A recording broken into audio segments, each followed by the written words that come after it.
The sound of shattering glass echoed through the church as Wilhelmina Hayes hurled her bouquet at the stained glass window, her once pristine wedding gown billowing behind her as she fled down the aisle. The shocked gasps of the wedding guests faded with each desperate step she took. The horrifying revelation of who Chester Montgomery truly was propelling her forward like a bullet from a gun. It was 1875 in Sheridan, Wyoming Territory, and Wilhelmina had just made the most scandalous decision of her 20-year-old life. "Stop her," Chester's voice boomed through the church, a voice so different from the gentle tone he'd used during their courtship. Now it carried the same menacing quality she'd overheard when he was threatening the stable boy who'd accidentally scuffed his boots. Wilhelmina didn't look back as she burst through the church doors and into the bright June sunlight. The dirt road stretched before her, leading away from the settlement and toward the open prairie. Her white satin slippers were wholly inadequate for running, but fear gave her strength as she hitched up her skirts and ran as if the devil himself pursued her. Behind her, the commotion grew louder. Chester's friends and family would be after her soon. Her own family would be in shock, her mother likely having one of her episodes at the public humiliation. But Wilhelmina couldn't marry Chester, not after what she'd seen. The memory of it was still fresh, stepping into the church's small back room to adjust her veil one final time before the ceremony, only to overhear Chester and his father speaking in hushed tones. "Once you're married, her father's land connects directly to ours," Chester's father had said. "We'll bleed him dry within the year. The old fool won't know what hit him," Chester had replied with a cold laugh that sent chills down her spine. "And that daughter of his so eager to please, so desperate for affection, she'll sign anything I put in front of her. And if she becomes difficult?" his father had asked. "There are ways to handle difficult women," Chester had responded, his voice dropping to a menacing whisper. "Ways that leave no marks."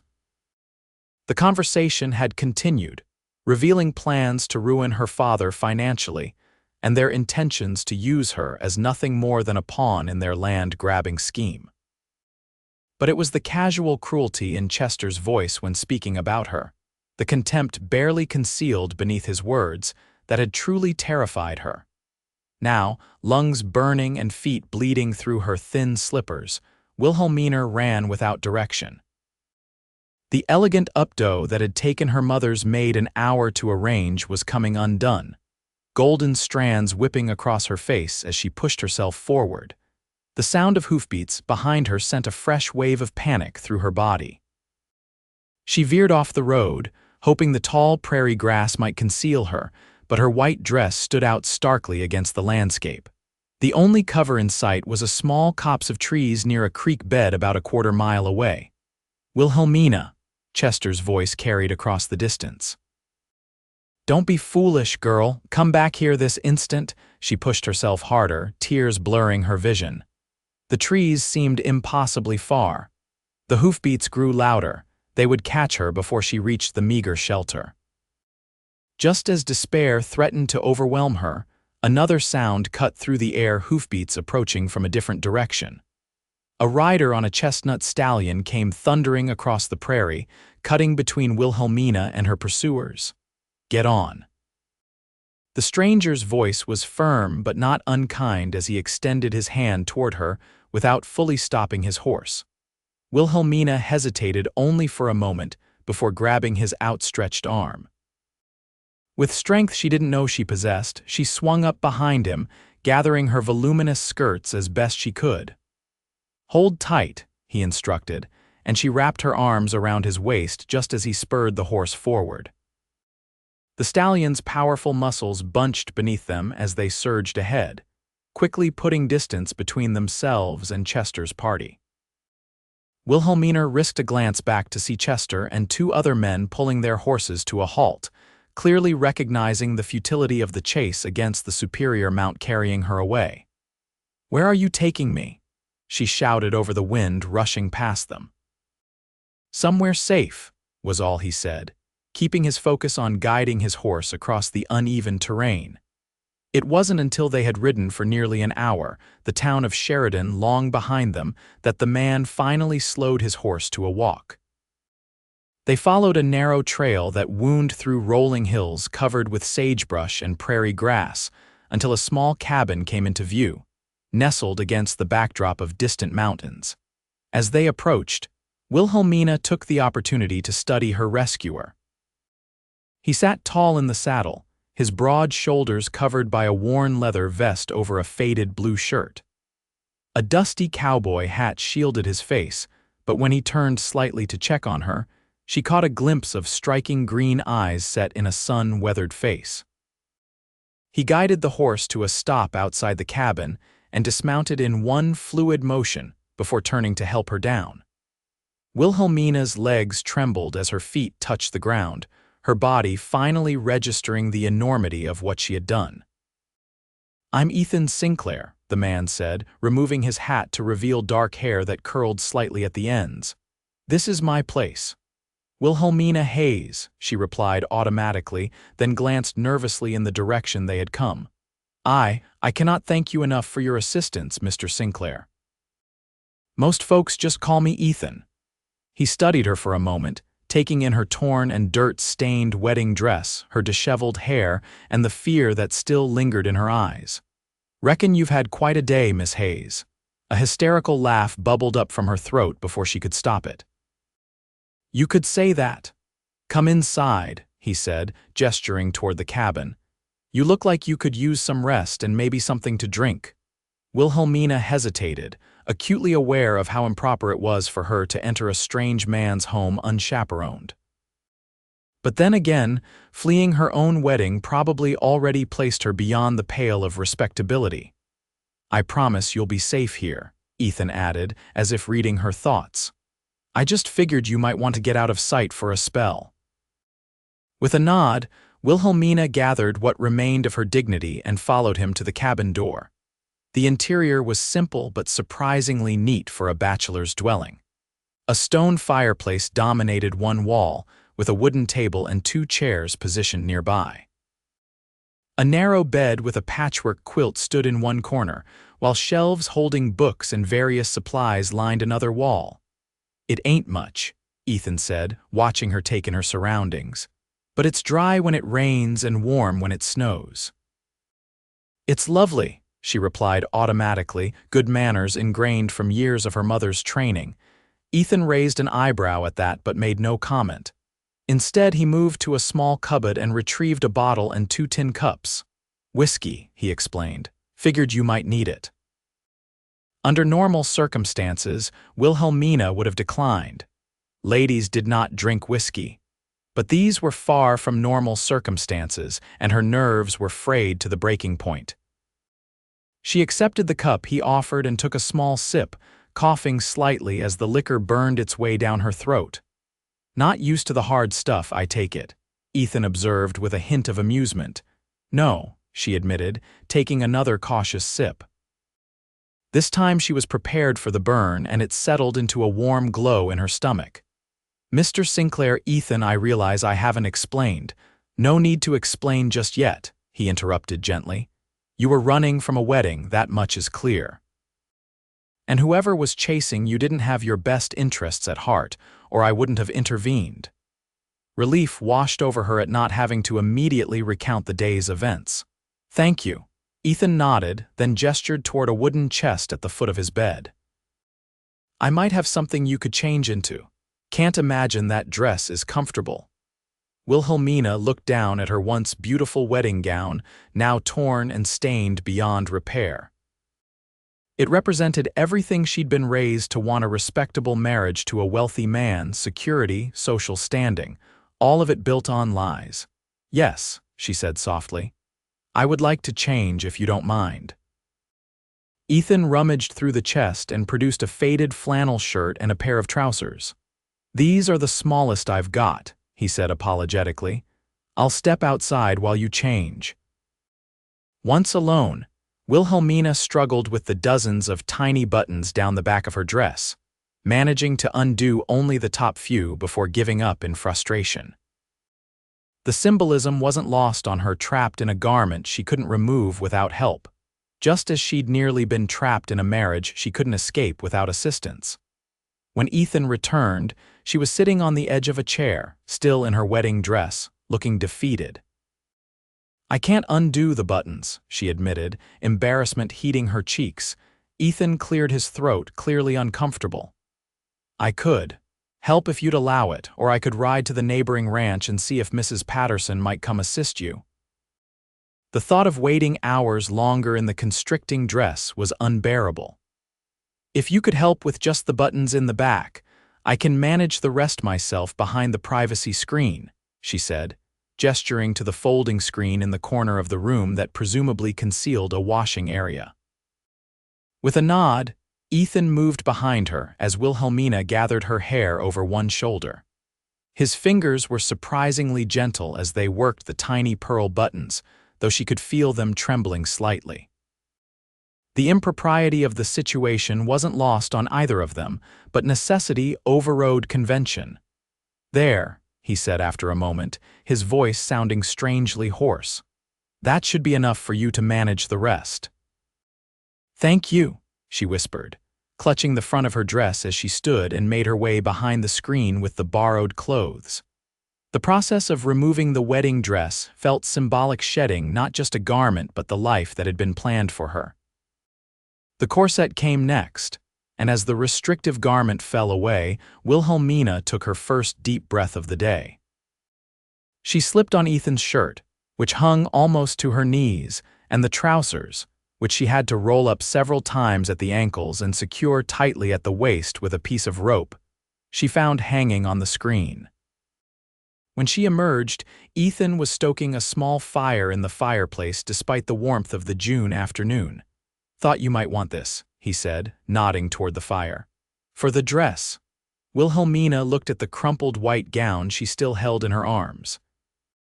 It represented everything she was leaving behind: her family's expectations, society's rules, a future that had been decided for her.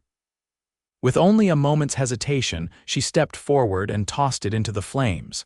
The fine silk caught quickly, orange flames licking at the delicate lace and satin. As the dress burned, Wilhelmina felt a weight lifting from her shoulders. "Feel better?" Ethan asked quietly. "Yes," she replied honestly, "though I'm not entirely sure what I do now." Ethan gestured for her to sit at the table while he poured them both another small measure of whiskey. "Why don't you start by telling me what happened? Might help to talk about it." Wilhelmina took a deep breath and began recounting the events that had led to her dramatic flight from the church. She told him about her father's ranch bordering the Montgomery property, how Chester had courted her with apparent devotion for 6 months, and how she'd overheard the devastating conversation just before she was supposed to walk down the aisle. "They were going to ruin my father," she concluded, her hands wrapped tightly around the tin cup. "And Chester, the way he spoke about me like I was nothing more than a means to an end, a possession to be controlled." Her voice broke on the last words. Ethan's expression had darkened as she spoke. "I know Chester Montgomery," he said grimly. "Known him since we were boys, never did trust him. Man's got a reputation for being hard on his horses and harder on his workers. Heard rumors about how he treats women too. Why didn't anyone warn me?" Wilhelmina asked, though she knew the answer already. The Montgomerys were wealthy and powerful, pillars of the community. No one would dare speak ill of them openly. "People see what they want to see," Ethan replied, "and your folks probably saw a good match with a prosperous family." "They did," she admitted. "Father was so pleased when Chester began calling on me. Mother spoke of nothing else but the wedding for months." The reality of her situation suddenly crashed down upon her. "Oh God, what have I done? I can never go back now. Do you want to go back?" Ethan asked, his voice carefully neutral. "No," Wilhelmina answered immediately, surprised by her own certainty. "But I don't know what alternatives I have. I have no money of my own, no skills to speak of." She gestured helplessly at herself. "I was raised to be a wife and mother, nothing more." Ethan considered her words for a moment. "You can stay here until you figure things out," he offered.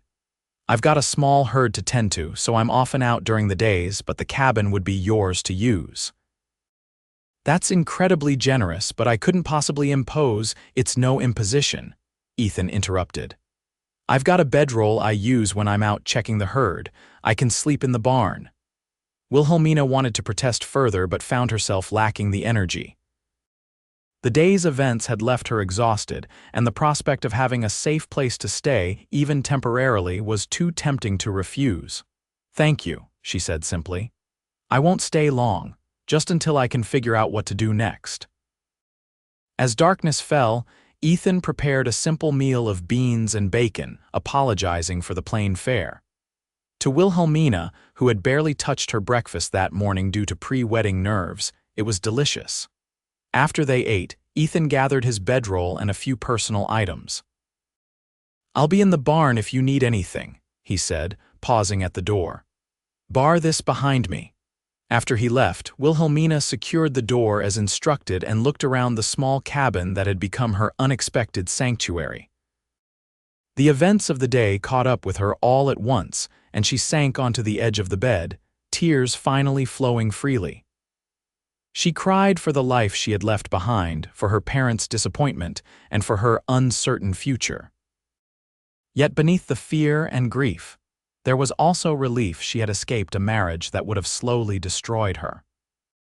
Eventually, exhaustion overcame her, and she fell asleep still wearing Ethan's oversized clothes, her dreams a confused jumble of wedding veils, running horses, and a pair of kind green eyes.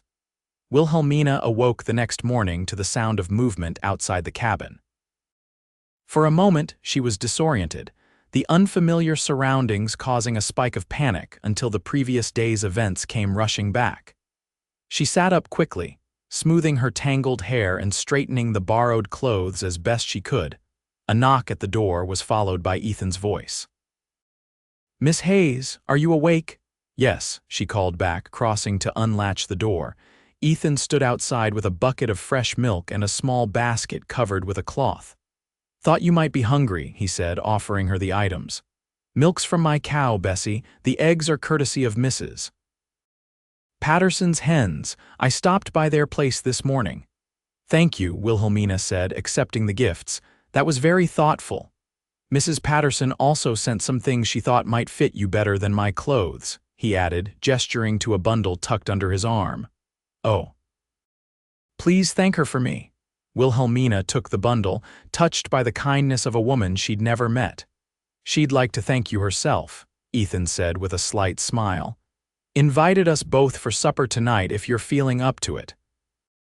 The Pattersons are good folk, been neighbors of mine for years. The prospect of meeting new people made Wilhelmina nervous, but she nodded her agreement. "That would be lovely." "I need to check on the herd," Ethan continued. "Will you be all right here alone for a few hours?" "Of course," she assured him, though the thought of being alone with her thoughts was somewhat daunting. Once Ethan had departed, Wilhelmina explored the bundle from Mrs. Patterson. It contained a simple calico dress, a cotton chemise, and even a hairbrush and small bar of lavender soap. The thoughtfulness of the gift brought tears to her eyes. After washing up with water from the well outside and changing into the borrowed dress, which fit reasonably well despite being a bit loose in the waist, Wilhelmina set about making herself useful. She couldn't remain Ethan's charity case indefinitely, and productive activity would help keep her mind off her troubles. She swept the cabin floor, organized the shelf of supplies, and used some of the eggs to prepare a simple meal for when Ethan returned. As she worked, she found herself curious about the solitary cowboy who had so readily come to her aid. The cabin held few personal items: a small shelf of well-worn books, a whittled wooden horse that appeared to be a treasured possession, and a faded daguerreotype of a woman with a kind face who shared Ethan's striking green eyes. When Ethan returned in the early afternoon, he paused in the doorway, surveying the now spotless cabin with surprise. "You didn't have to do all this," he said, removing his hat as he entered. "I wanted to," Wilhelmina replied. "It seemed the least I could do to repay your kindness." "Well, it looks right nice in here." He glanced appreciatively at the table where she'd laid out the food. "And that smells a sight better than my usual cooking." They ate together, the silence between them more comfortable than it had been the previous day. When they finished, Ethan leaned back in his chair, studying her with those thoughtful green eyes. "Have you given any thought to what you plan to do?" he asked gently. Wilhelmina sighed. "I've been thinking about it all morning. I could try to find work in a different town, perhaps as a teacher or a shop girl, but without references." She trailed off, knowing how difficult it would be for a young woman alone to find respectable employment. "What about your family? Might they support your decision once they understand why you ran?" She shook her head sadly. "My father's health isn't good. This scandal will devastate him. And my mother." Wilhelmina's voice caught. "My mother values social standing above all else.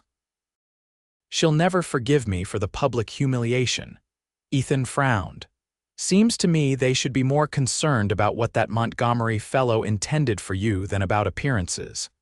"You don't know my mother," Wilhelmina said with a rueful smile. "She once told me that a successful marriage has nothing to do with love and everything to do with suitable connections and maintaining appearances."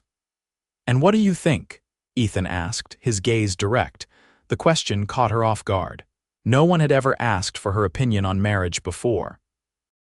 It had always been presented as an inevitable duty, not a choice. I would like to believe that respect and companionship are essential," she said slowly. "That two people could face life's challenges together as partners, not as master and subject." She felt her cheeks warm under his steady gaze. "But perhaps that's naive of me." "Not naive," Ethan said quietly. "Just rare in my experience." Before Wilhelmina could respond, he stood and collected their plates. "We should head to the Pattersons soon. It's about a half-hour ride." The afternoon sun was beginning its descent when they set out on horseback, Wilhelmina riding behind Ethan as she had the day before. This time, however, she was more aware of the solid warmth of his back against her chest, the gentle sway of their bodies moving in rhythm with the horse's gait. The Patterson ranch came into view as they crested a small hill, a modest but well-maintained property with a two-story farmhouse, a large barn, and several outbuildings. A small garden plot flourished near the house, and chickens pecked contentedly in the yard. As they approached, a plump woman in her 50s emerged from the house, wiping her hands on her apron. Her gray-streaked hair was pulled back in a practical bun, and her face creased into a welcoming smile when she spotted them. Ethan Sinclair. "Right on time as always," she called, waving them toward the hitching post. Behind her appeared a tall, lanky man with a weathered face and kind eyes, whom Wilhelmina assumed was Mr. Patterson. Ethan helped Wilhelmina dismount before greeting their hosts. "Mrs. Patterson, Mr. Patterson, this is Miss Wilhelmina Hayes." "Grace Patterson," the woman said warmly, taking Wilhelmina's hands in her own. "And my husband, Harold. We're pleased to meet you, dear, though we've heard the circumstances weren't the happiest." Wilhelmina tensed, wondering just how much the Pattersons knew about her situation. "Ethan only said you needed some temporary shelter and a few things to wear," Grace continued, reading her expression. "Rest assured we're not ones for gossip." Relief washed over Wilhelmina. "Thank you for the clothes, Mrs. Patterson. They're perfect. Call me Grace, dear. Now come inside, both of you. Supper's nearly ready, and I want to hear all about how you're finding our little corner of Wyoming Territory." The Patterson home was warm and inviting, filled with the mouth-watering aroma of roast chicken and fresh bread. The table was set with blue and white china that Grace proudly informed them had survived the journey west from Pennsylvania 15 years earlier. Throughout the meal, Grace and Harold kept the conversation light, sharing amusing stories about their early days in the territory and the various mishaps they'd encountered while establishing their ranch. Wilhelmina found herself laughing for the first time since her ordeal began. "Ethan here was just a boy when we first arrived," Harold remarked, passing a bowl of mashed potatoes. "What were you, 16? 17, Ethan corrected with a smile. "Fresh from Missouri and greener than spring grass." but a natural with horses, Grace added. Harold hired him on the spot when he gentled that wild bay stallion no one else could get near. You worked for the Pattersons? Wilhelmina asked, intrigued by this glimpse into Ethan's past. For about 3 years, Ethan confirmed. Saved every penny until I could put a down payment on my own place. Best ranch hand we ever had, Harold said with obvious affection. Still helps us out when we need an extra pair of hands, especially since our boys moved to California. The warmth between the Pattersons and Ethan spoke of a deeper connection than mere neighbors. They were more like family. It made Wilhelmina wonder about Ethan's own relations, but she hesitated to ask such personal questions. After dinner, Harold and Ethan stepped outside to discuss some matter concerning cattle, leaving Wilhelmina to help Grace with the washing up. So, Grace said as they worked side by side at the sink, "How are you really doing, dear? And don't say fine because I wasn't born yesterday." Wilhelmina's hands stilled on the plate she was drying. "I'm afraid," she admitted quietly. "I know I made the right decision not marrying Chester, but I don't know what happens next. I've never been on my own before," Grace nodded thoughtfully. "Fear's natural when you're stepping into the unknown, but from what little Ethan told us, you showed remarkable courage yesterday." "It didn't feel like courage," Wilhelmina confessed, "just desperation." "Sometimes they're one and the same," Grace said wisely. "Now, about what happens next, I may have a proposition for you." Wilhelmina looked up, hopeful yet cautious. "Our daughter-in-law was supposed to come stay with us this summer to help with the household and the garden while she's expecting their first child. But David's work is keeping them in Sacramento." Grace turned to face Wilhelmina fully. "We could use an extra pair of hands and you need a place to stay, room and board plus a small wage if you're interested."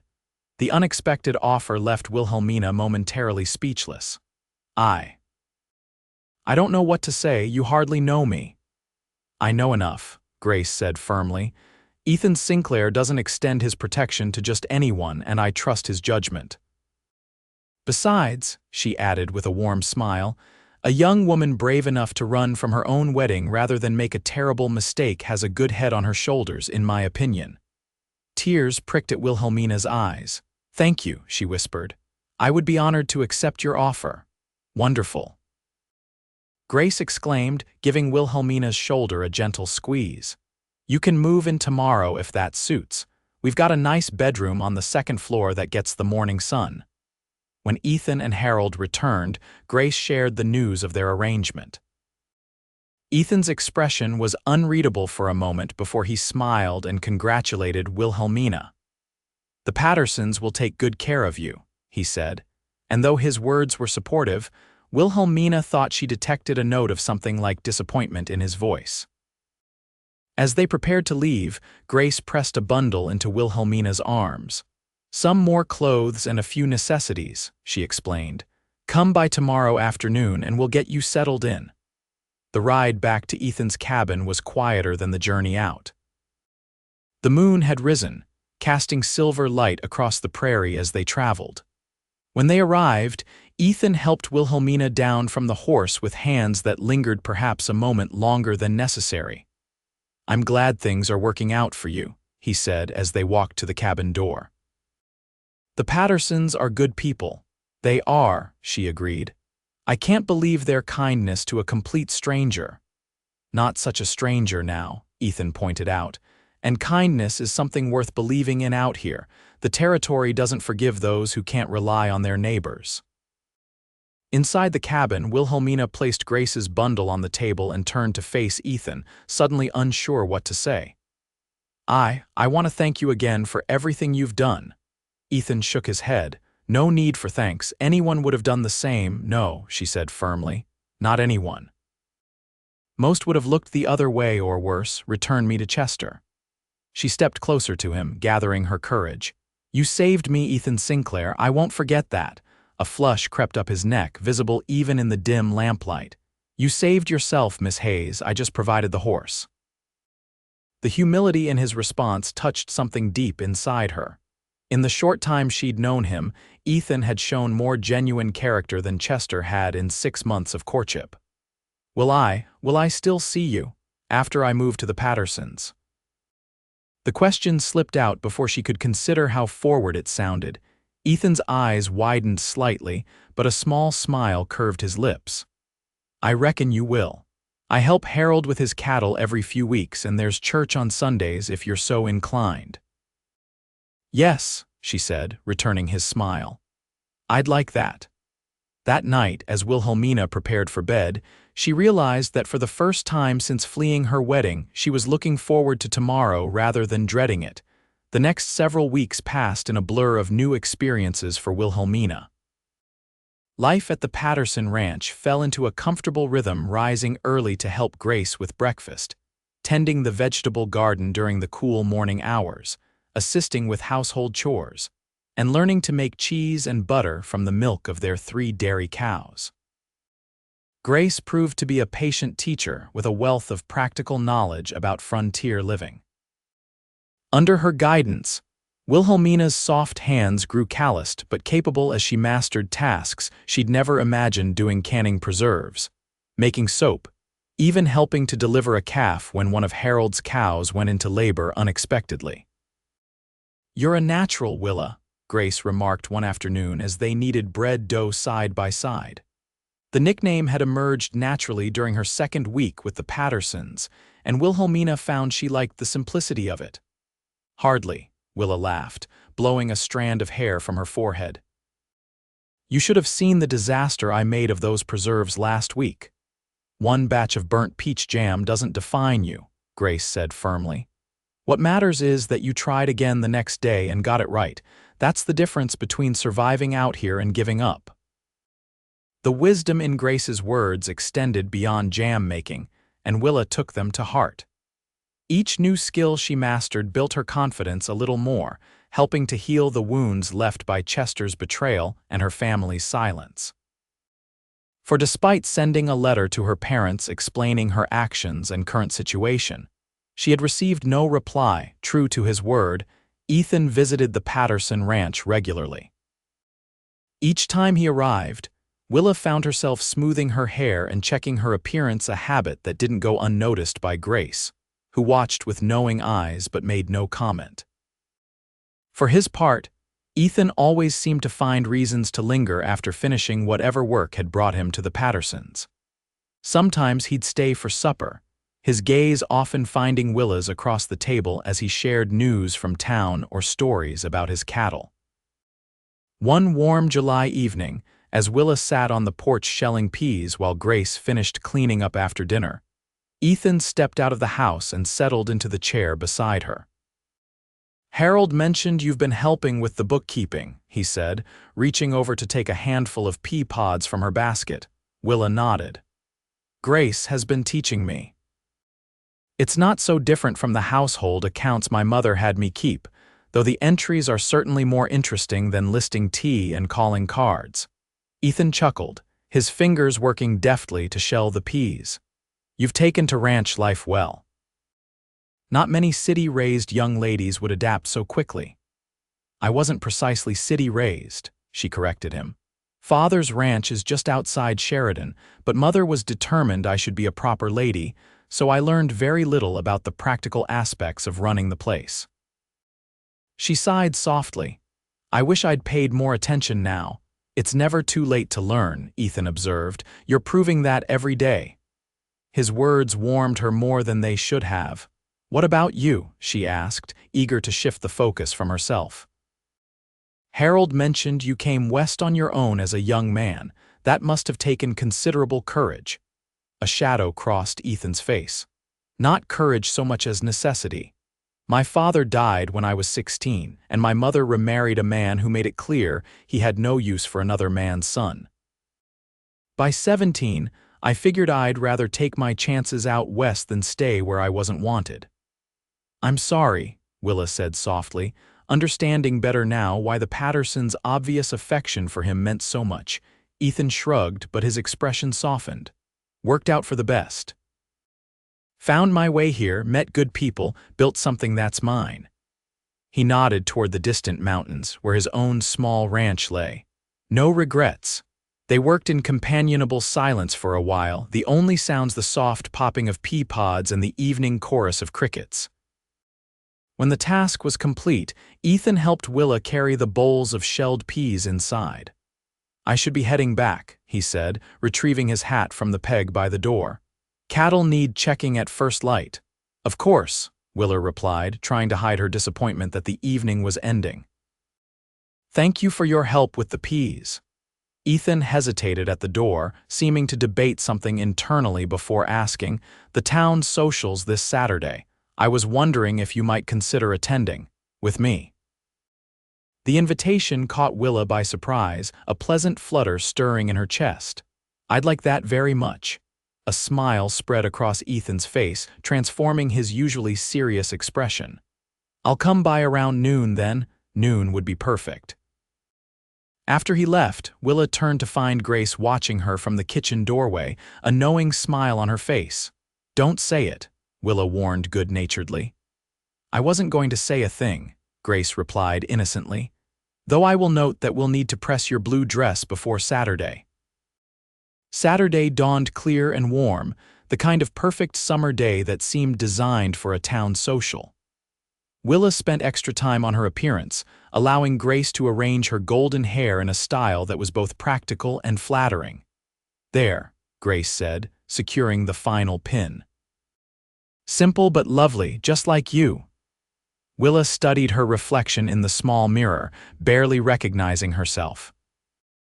The young woman who looked back at her seemed different from the one who had fled her wedding just over a month ago. Her face was slightly tanned from working outdoors, her eyes clearer, her posture more confident.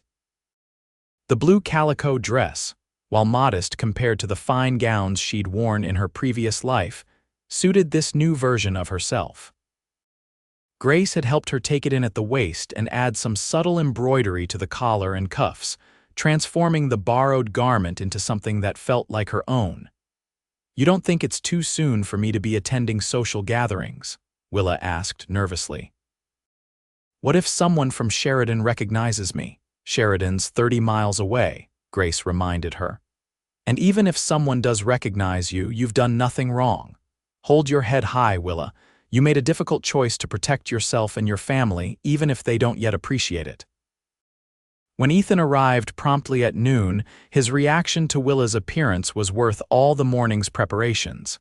He stood speechless for a moment, hat in hand, before finding his voice. "You look beautiful, Miss Hayes," he said softly.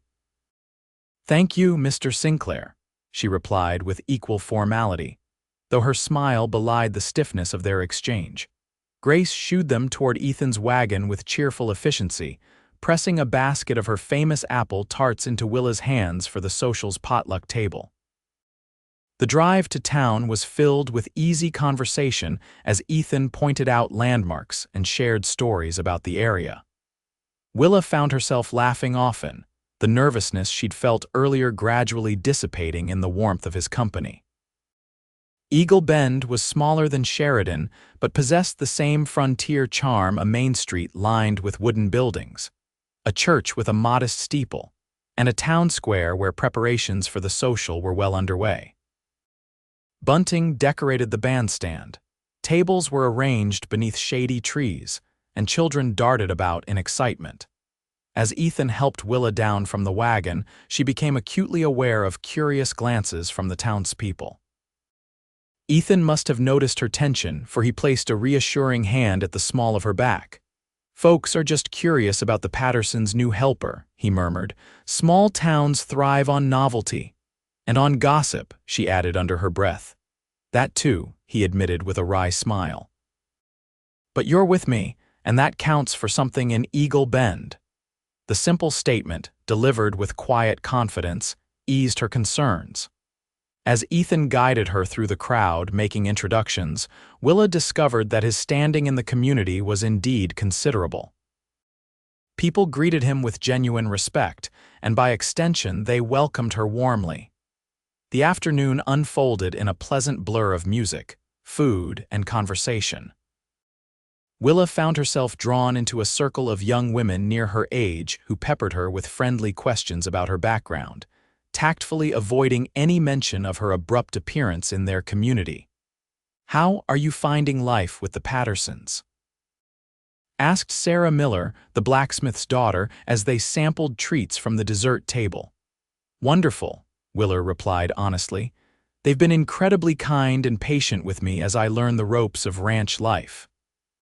"Grace Patterson could teach patience to a saint," another young woman, introduced as Rebecca Johnson, remarked with a laugh. "And I've noticed Ethan Sinclair's been calling at the ranch more often than usual lately." The knowing looks exchanged among the women made Willa blush. "He's an old friend of the family," she said lightly, "and he's been very kind to me as well." "Ethan's one of the good ones," Sarah affirmed. "Half the unmarried ladies in the county have set their caps for him over the years, but he's never shown particular interest in any of them." She gave Willa a meaningful glance. Until now, perhaps. Before Willa could formulate a response, the conversation was interrupted by the arrival of Ethan himself, come to claim her for a dance as the band struck up a lively reel. "I warn you, I'm not much of a dancer," he said as he led her toward the area cleared for dancing. "Then we'll be perfectly matched," she replied with a smile. "My dancing master called me hopelessly clumsy." Despite their mutual disclaimers, they moved well together, finding a rhythm that compensated for any lack of formal training. Ethan's hand was warm and steady at her waist, his green eyes never leaving hers as they navigated the steps of the dance. When the music slowed to a waltz, Willa hesitated, acutely aware of the propriety of dancing so closely with a man she wasn't formally courting. But the warmth in Ethan's gaze as he held out his hand overcame her reservations, and she stepped into his arms. "People will talk," she murmured as they began to move to the gentle strains of the music. "They'll talk regardless," Ethan replied softly. "Might as well give them something worth talking about." The slight tightening of his hand at her waist sent a pleasant shiver through her. For the duration of the dance, the rest of the gathering seemed to fade away, leaving just the two of them moving in perfect harmony. As the afternoon stretched into evening, lanterns were lit around the square, casting a golden glow over the continuing festivities. Willa and Ethan had just finished helping to serve coffee when a commotion at the edge of the gathering caught everyone's attention. 3 riders had entered the square, their horses lathered from hard riding. Willa's heart froze as she recognized the central figure, Chester Montgomery, his face set in lines of cold determination as his gaze swept the crowd. Instinctively, she stepped behind Ethan, her hand clutching his arm. "Chester," she whispered, her voice tight with fear. "He's found me." Ethan's posture stiffened as he placed himself more firmly between Willa and the newcomers. "Stay close to me," he instructed quietly around them. The social had gone silent as the townsfolk sensed the tension. Chester dismounted and strode forward, his expensive boots raising puffs of dust with each determined step. His companions flanked him like guard dogs. "There you are, Wilhelmina," Chester called, his voice carrying across the now hushed gathering. "You've led me on quite a chase, my dear." Willa's fingers dug into Ethan's arm, but she forced herself to step out from behind him, unwilling to cower. "I'm not your dear, Chester. I made my decision clear when I left the church." Chester's face darkened.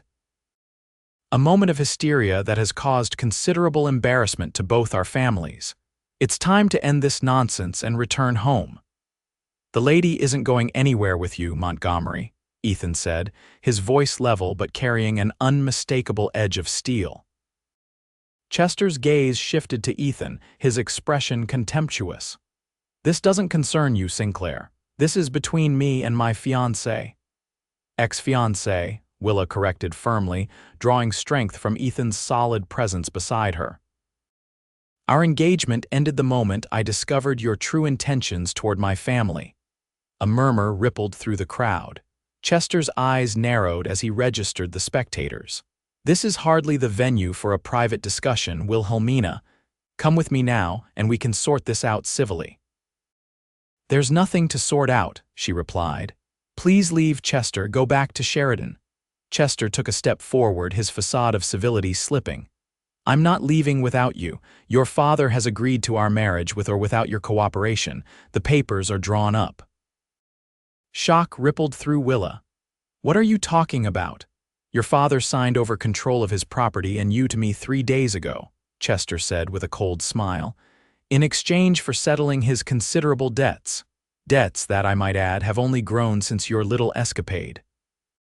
Horror filled Willa as she realized what had happened. Chester must have accelerated his plans to ruin her father financially, forcing him into a desperate corner. "That's not possible," she whispered, though a part of her feared it might be. Her father's health had been failing, his judgment sometimes impaired, if presented with dire financial straits. "It's not just possible, it's done," Chester stated flatly. "So you see, you're legally bound to return with me. Your childish tantrum has only hurt your family further." Before Willa could respond, Ethan stepped forward. "I don't care what paper you claim to have, Montgomery. Miss Hayes is a free woman, not property to be traded. She's made her choice clear and she's staying right here." Chester's face contorted with rage. "This isn't your affair, Sinclair." "Step aside." "I'm making it my affair," Ethan replied evenly. The tension between the two men was palpable, a gathering storm about to break. Chester's hand moved toward his waistband where Willa knew he kept a small pistol. "Chester, don't," she pleaded, stepping forward. Before the situation could escalate further, another voice cut through the confrontation, firm, authoritative, and unexpected. "That's quite enough, gentlemen." All heads turned to see Sheriff Thomas Morgan pushing through the crowd, his badge gleaming in the lantern light.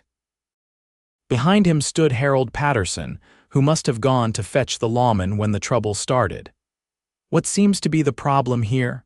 the sheriff asked, though his expression suggested he'd heard enough to grasp the situation. Chester straightened his jacket, instantly assuming a more civilized demeanor. "No problem, Sheriff. I've simply come to collect my fiancé who left Sheridan under confused circumstances." "Is that so?" Sheriff Morgan turned to Willa. "Miss, are you this man's fiancé?" "No," Willa stated firmly. "I was engaged to Mr. Montgomery, but I broke that engagement when I discovered his intentions to defraud my family. I left of my own accord and have been employed by the Patterson family since then." The sheriff nodded thoughtfully. "Seems clear enough to me." "The lady says she's not your fiancé, Mr. Montgomery." "Chester Montgomery of Sheridan," Chester supplied, clearly expecting the name to carry weight. "My family is well known in these parts, Sheriff, and I have documents signed by Wilhelmina's father granting me guardianship over her affairs." "Guardianship," the sheriff repeated skeptically.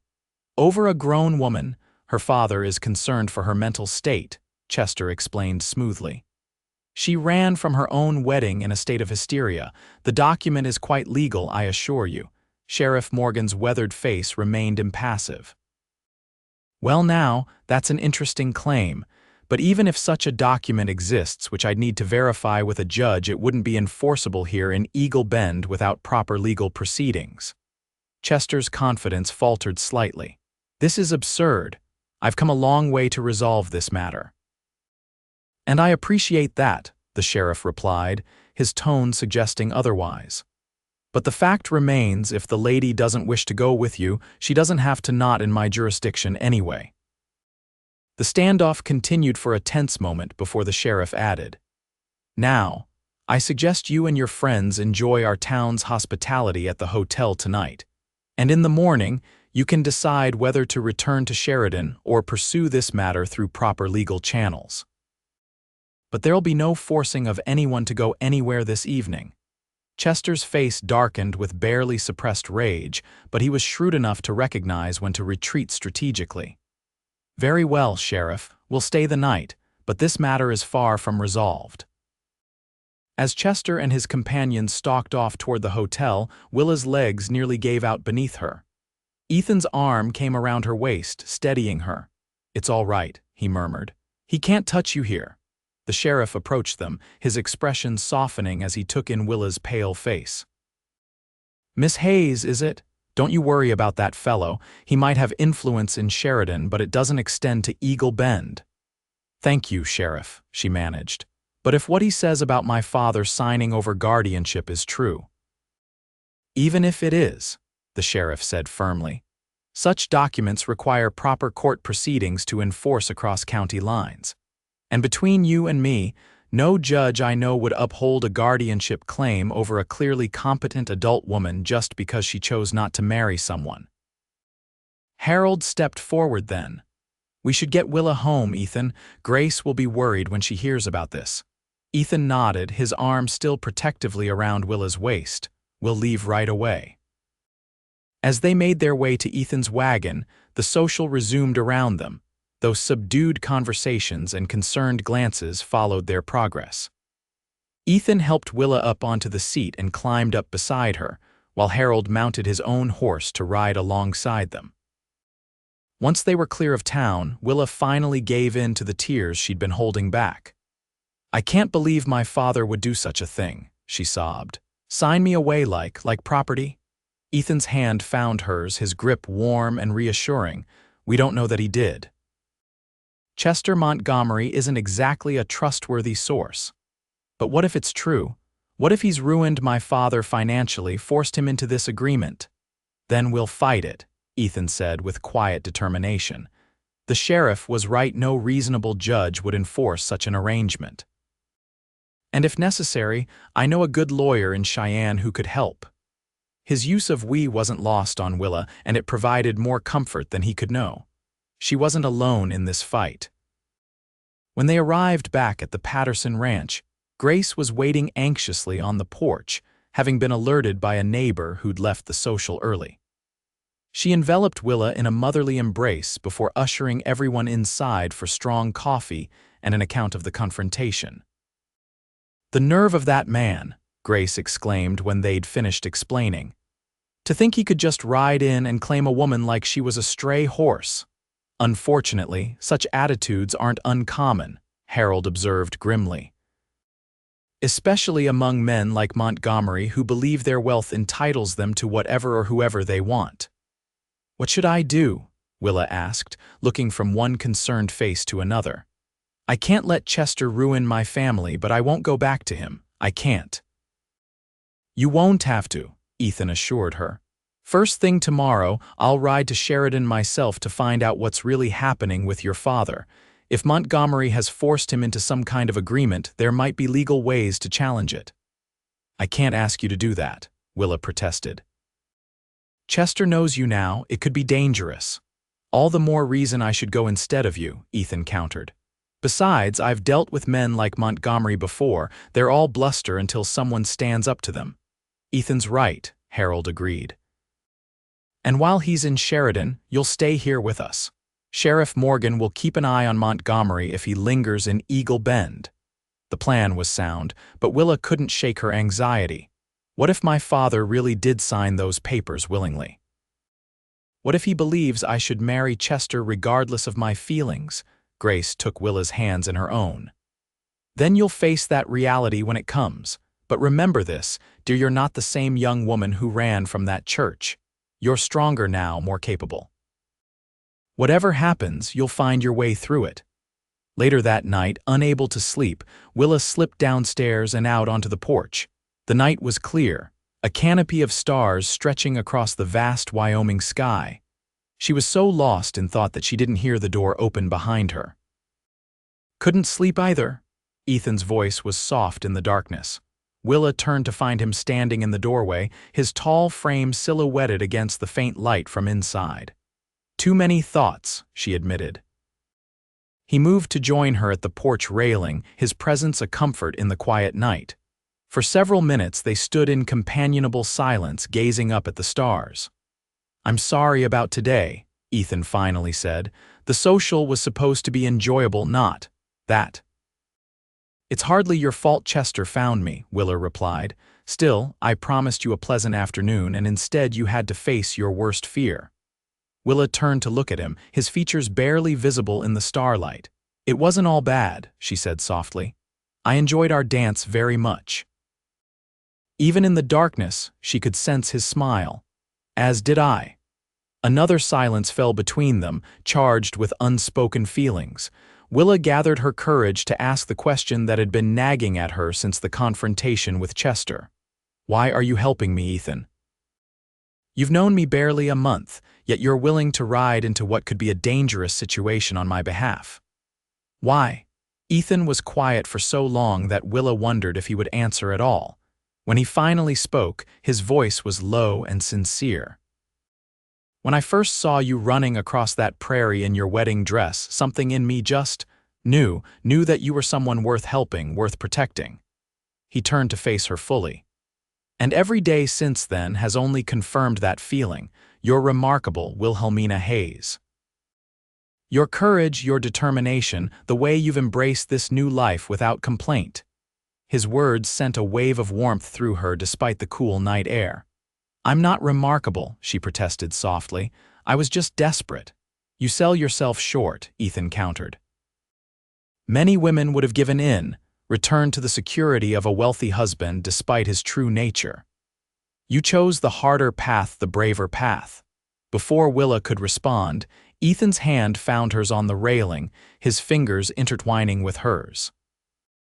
"I'm helping you because I care about what happens to you," he said simply. "More than I probably should, given how short a time we've known each other." The admission hung in the air between them, honest and vulnerable. Willa's heart quickened as she realized he was waiting for some response from her. "I care about you too," she whispered, the words both frightening and freeing to speak aloud. "And I'm afraid for you to go to Sheridan tomorrow. Chester isn't just arrogant, he's vindictive. If he thinks you're standing between him and what he wants." Ethan's other hand came up to gently touch her cheek. "I can handle Chester Montgomery." The confidence in his voice was reassuring, but Willa's fear remained. "Promise me you'll be careful." "I promise," he said solemnly, then hesitated before adding, "And I promise that whatever we discover about your father's situation, you won't face it alone." In that moment, with the vast Wyoming sky above them and the quiet promise between them, Willa felt a shift in her heart, the final healing of the wounds Chester had inflicted, replaced by something new and precious growing in their place. When Ethan bent his head toward hers, she rose on her tiptoes to meet him halfway.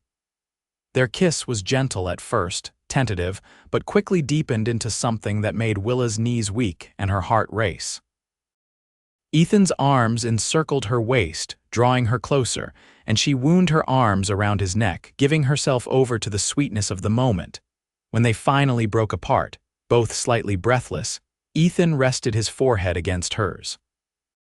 "I've been wanting to do that since the day I pulled you up onto my horse," he admitted with a soft laugh.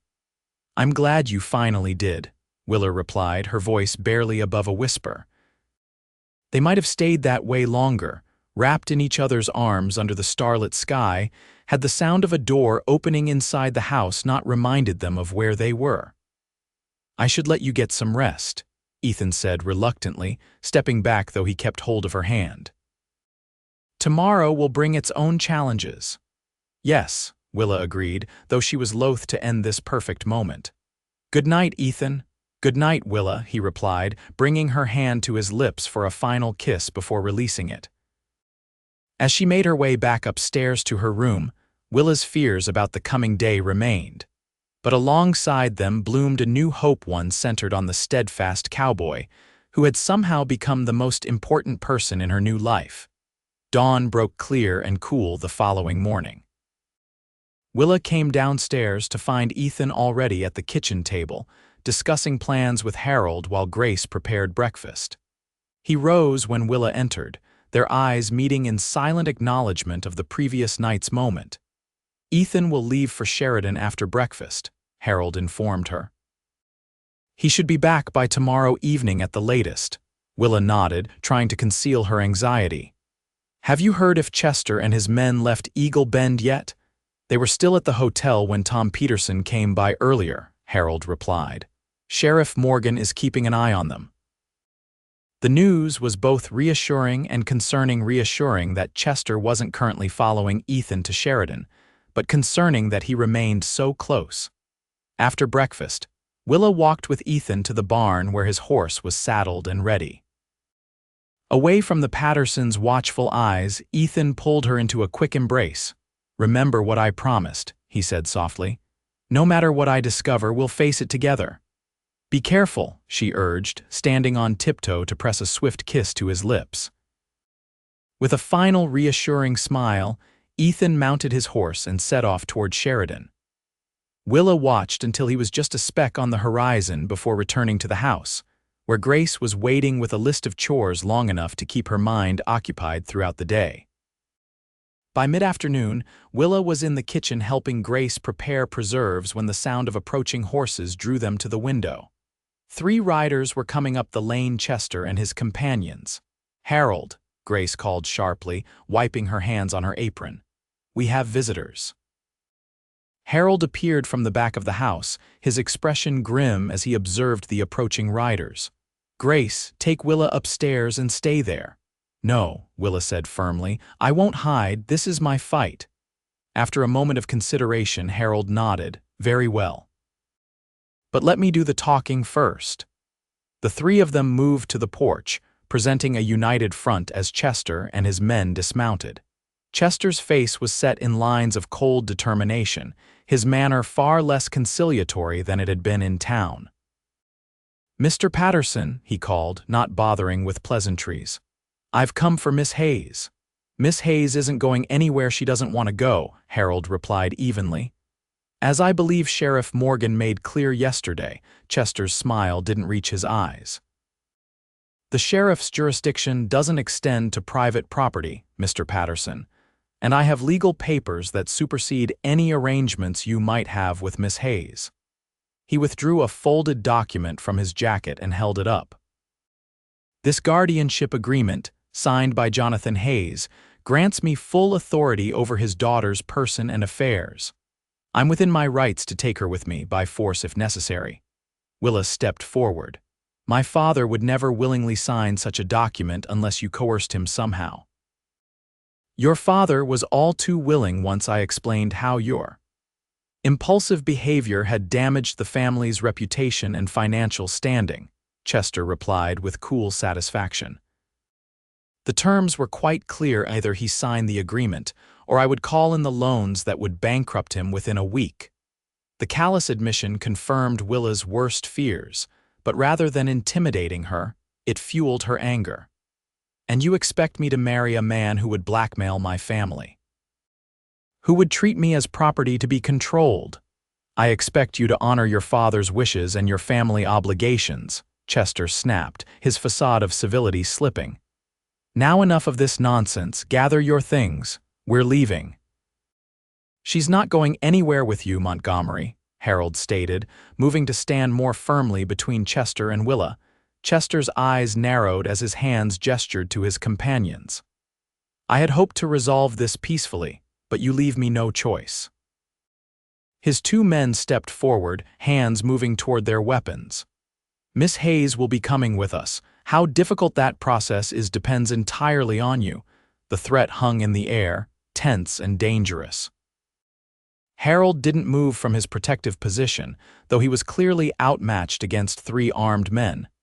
"This is madness, Chester," Willa said, her voice surprisingly steady despite her racing heart.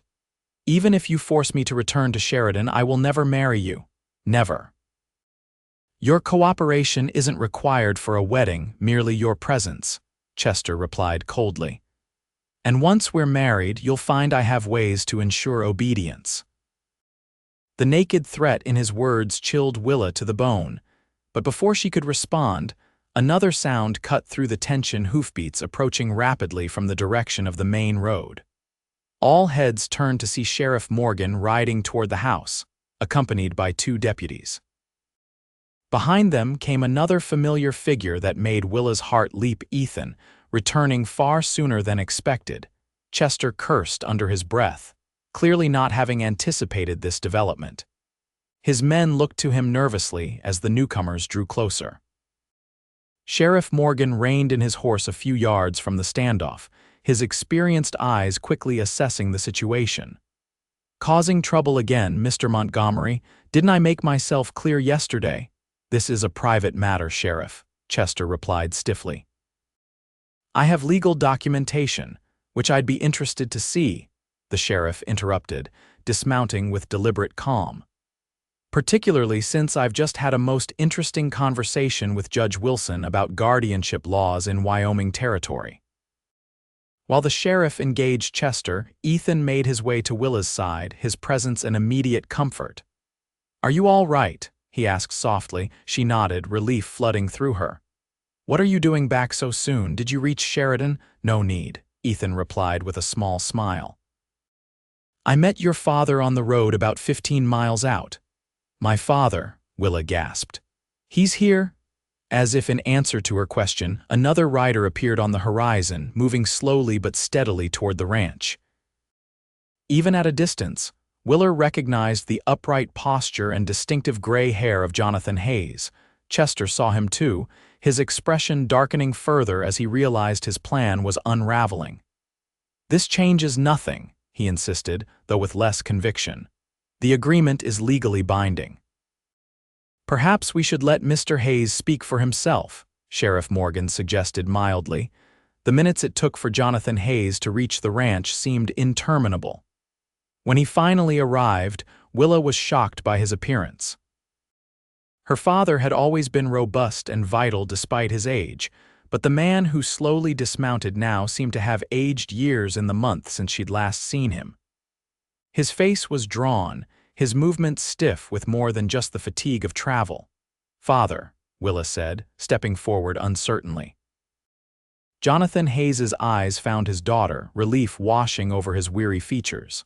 "Wilhelmina, thank God you're safe." Chester moved to intercept him. "Mr. Hayes, I trust you've come to help resolve this situation. Perhaps you could explain to the sheriff the nature of our agreement." Jonathan Hayes regarded Chester with undisguised contempt. "The only thing I need to explain, Mr. Montgomery, is that any document bearing my signature was obtained through coercion and is therefore invalid." He turned to the sheriff.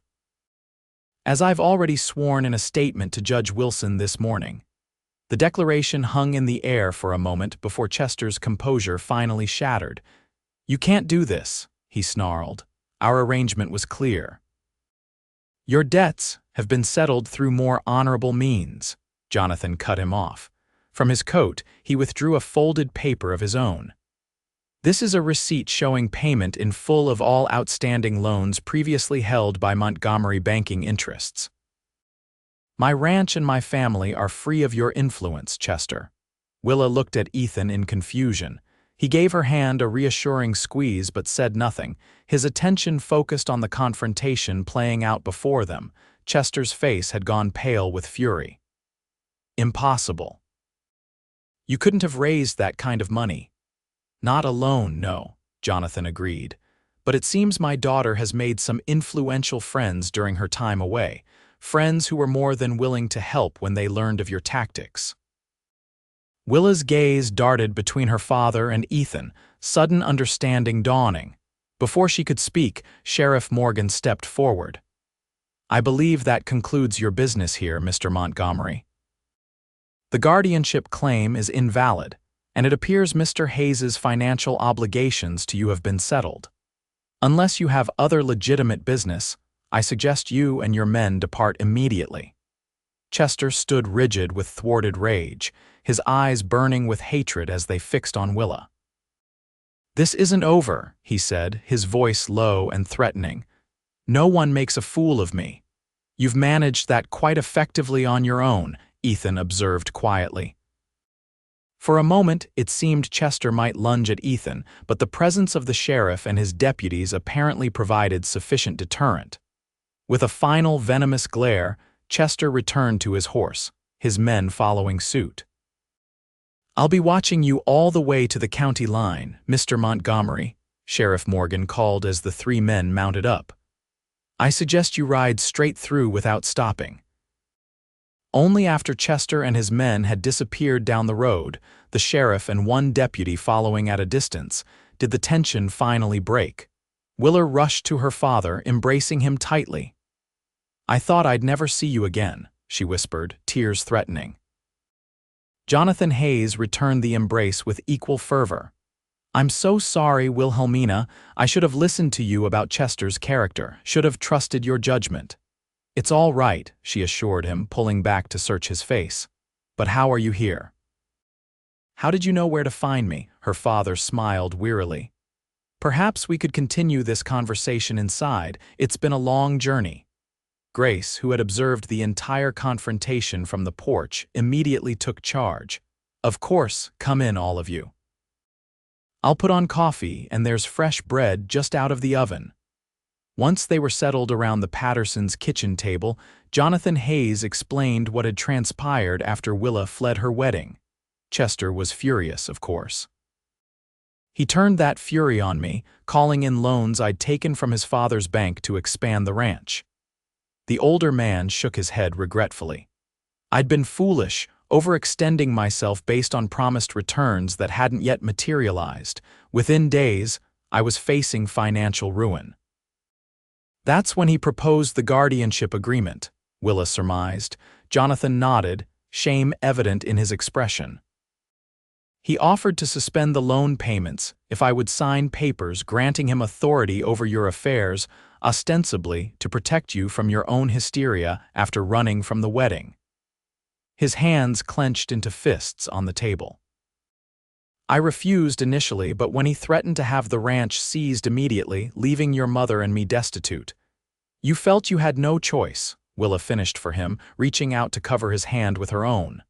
I signed, Jonathan admitted heavily. God forgive me, I signed.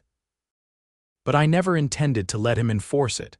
I immediately wrote to Judge Wilson in Cheyenne, explaining the circumstances and asking about legal recourse. Then I set out to find you myself. But how did you know where I was? Willa asked. Her father smiled faintly. Your letter arrived after I'd already left, but your mother forwarded a copy to me in care of the hotel in Eagle Bend, where she guessed I might stop in my search. That's where I met Mr. Sinclair yesterday. All eyes turned to Ethan, who had remained quietly attentive throughout the explanation. I recognized Mr. Hayes's name when he registered at the hotel, Ethan said. When I introduced myself and explained that I knew his daughter, he showed me the copy of your letter. The rest. Well, it seemed more urgent to return here than to continue to Sheridan. Especially after we learned Chester had already left town, presumably heading this way, Jonathan added. We rode straight to Judge Wilson in Cheyenne, where I signed an affidavit invalidating the guardianship agreement on grounds of coercion. But the debts, Willa said, turning back to her father, you said they were settled. How? Jonathan glanced at Ethan, who shifted uncomfortably in his chair. Mr. Sinclair was instrumental in arranging a solution, her father said. He knows some cattle buyers who were willing to advance payment on next season's herd, plus, he hesitated. Plus I had some savings, Ethan added quietly. Meant for expanding my own place, but this seemed more important. Willa stared at him, stunned by the revelation. You paid my father's debts, but that must have been a considerable sum. It was an investment, Ethan replied, his eyes holding her steadily. One I believe will yield returns far more valuable than money. The implication of his words, spoken in front of her father and the Pattersons, brought a flush to Willa's cheeks. Jonathan Hayes observed the exchange with raised eyebrows before clearing his throat. Mr. Sinclair was quite insistent that the loan be properly documented, he assured his daughter. With fair terms for repayment once the ranch is back on solid footing, he's a businessman as well as a, he paused, seeming to search for the right word. Friend. The slight emphasis on the last word, and the knowing glance her father gave her suggested, he understood the nature of that friendship might be evolving into something more. In any case, Jonathan continued, Chester Montgomery no longer has any legal or financial hold over our family. And as soon as I've rested, I intend to return to Sheridan and make certain everyone knows exactly what kind of man he is. What about Mother? Willa asked hesitantly. How did she take my departure? A shadow crossed Jonathan's face. Not well initially. The public embarrassment was difficult for her, but Chester's behavior afterward, the threats, the financial pressure opened her eyes to his true character. His expression softened. "She misses you, Wilhelmina. She asked me to tell you that she understands why you ran, and she hopes you'll come home when you're ready." The news that her mother had come to understand her decision lifted a weight Willa hadn't fully acknowledged until that moment. "I'd like to see her," she admitted. "But I'm not sure I'm ready to return to Sheridan permanently," her father nodded thoughtfully. "I understand, you've built a new life for yourself here." His gaze flickered briefly to Ethan. "Perhaps a better one than what awaited you in Sheridan." The conversation continued as Grace served food and coffee, the atmosphere gradually lightening as the immediate crisis passed. Jonathan Hayes spoke of changes he planned to make at the ranch, reforms that would place it on sounder financial footing. The Pattersons shared stories of Willa's progress during her stay with them, her father listening with evident pride.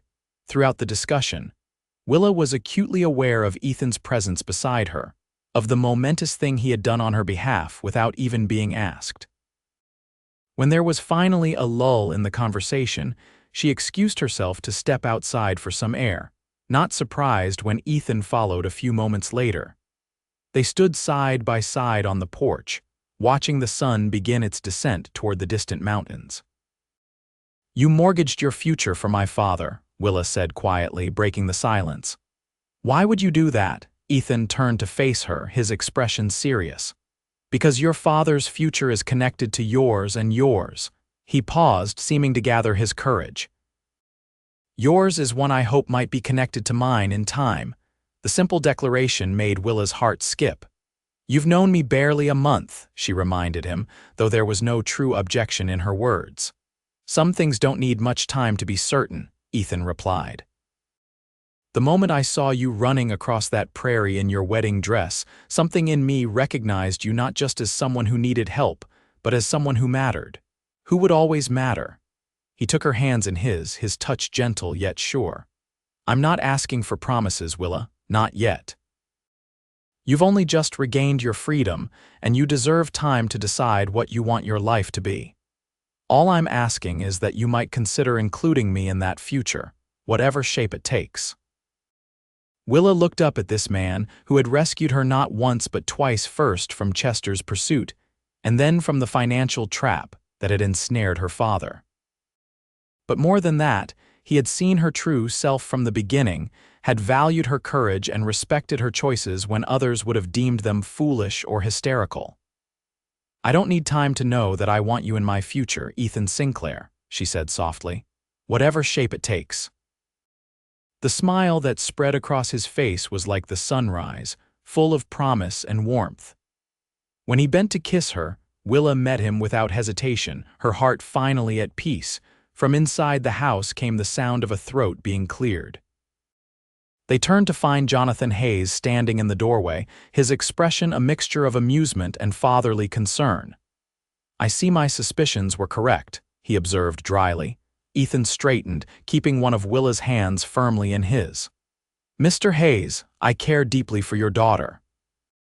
I know our acquaintance has been brief, but my feelings are sincere and my intentions honorable."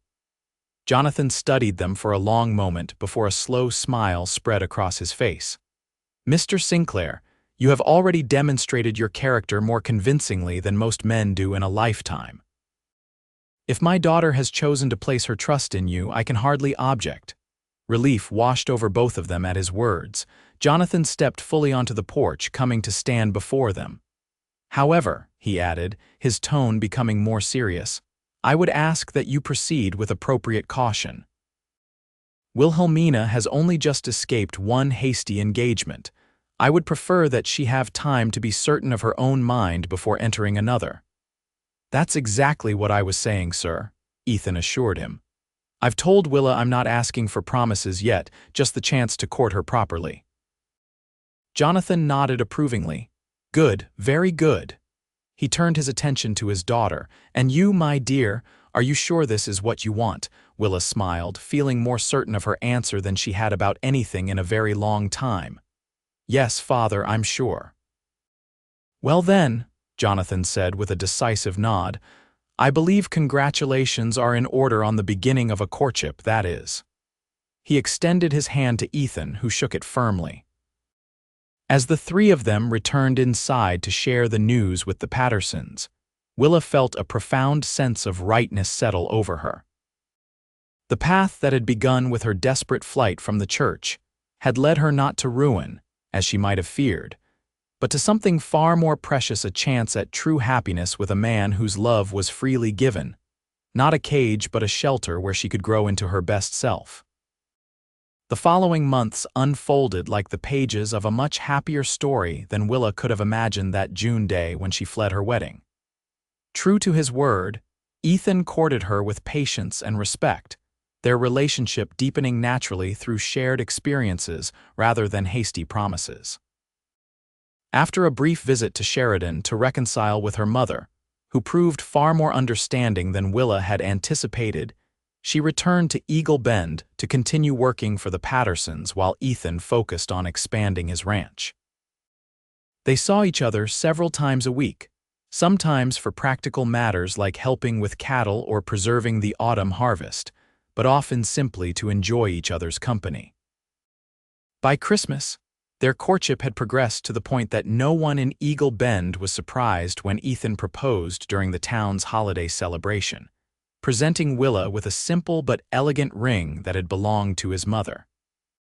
Her acceptance was immediate and joyful, but both agreed to a spring wedding, giving themselves time to prepare properly and allowing Willa's parents to arrange to attend. The wedding took place on a perfect May afternoon in 1876, almost a year after Willa had fled her first wedding. The contrast between the two occasions could not have been more striking. Where the first had been an elaborate affair designed to impress society, this celebration was simple and heartfelt, held in Eagle Bend's small church with only those who truly cared about the couple in attendance. Willa wore a dress of pale blue silk, Grace's idea, as white seemed unnecessarily traditional given the circumstances, with wildflowers in her hair instead of an ornate veil. Ethan waited for her at the altar in a new suit, his usually unruly hair neatly combed, his green eyes never leaving hers as she walked toward him on her father's arm. Their vows were straightforward but deeply felt, promises of love, respect, and partnership that reflected the relationship they had already begun to build. When the minister pronounced them husband and wife, Ethan's kiss was tender yet possessive, a perfect balance that exemplified the man himself. The celebration afterward at the Pattersons' ranch lasted well into the evening, with music, dancing, and enough food to feed half the county. Chester Montgomery's name was never mentioned, though news had reached them that he had left Wyoming Territory altogether after his family's bank suffered mysterious financial difficulties following the public revelation of his underhanded tactics. As twilight deepened into night, the newlyweds slipped away from the festivities to begin the short journey to their home, Ethan's ranch, now expanded with a newly built bedroom and a proper kitchen that Willa had helped design. They rode together on Ethan's chestnut stallion, Willa seated before him in the saddle, his arms encircling her waist as they had that first day. "Happy," Ethan murmured against her ear as they crested the rise that would give them the first view of their home. Willa leaned back against his chest, secure in his embrace. "More than I ever thought possible," she replied truthfully. The small ranch house came into view, lamplight glowing welcomingly in the windows. Grace's doing, Willa knew, part of her wedding gift to ensure the couple returned to a warm, welcoming home. "It's not a mansion," Ethan observed as they approached, a hint of self-consciousness in his voice. "Nothing like what you grew up with." Willa turned in the saddle to face him, her expression serious in the gathering darkness. "It's perfect," she said firmly, "because it's ours, because we'll build our life here together." The doubt in Ethan's eyes gave way to something warmer, deeper. "Together," he agreed softly before bending to capture her lips in a kiss that held all the promise of their future.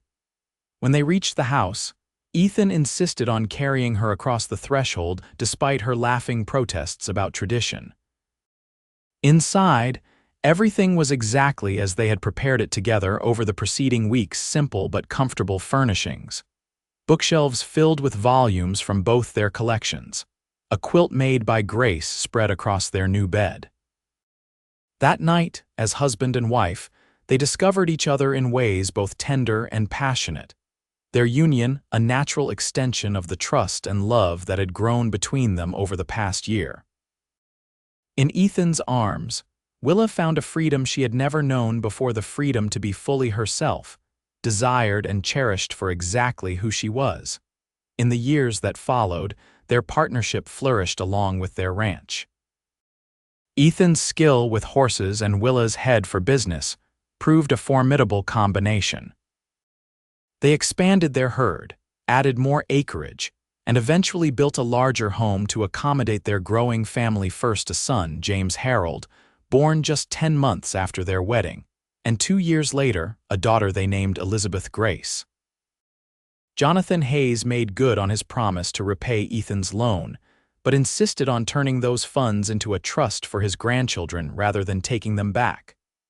Under his guidance from afar, and with regular visits in both directions, the bonds between the two families strengthened.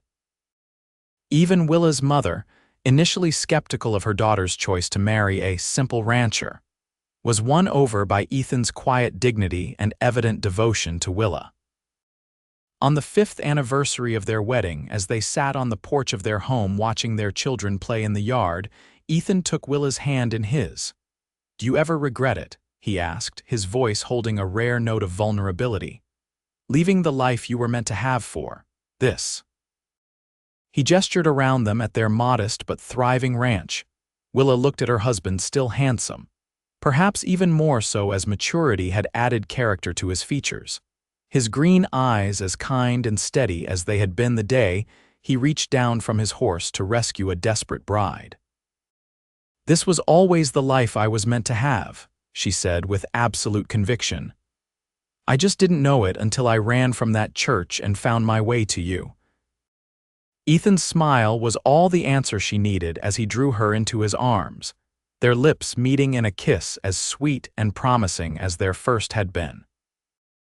Behind them, their children's laughter rang out across the prairie, a joyful soundtrack to the life they had built together, a life founded not on obligation or appearances, but on the surest foundation of all: love freely chosen, day after day.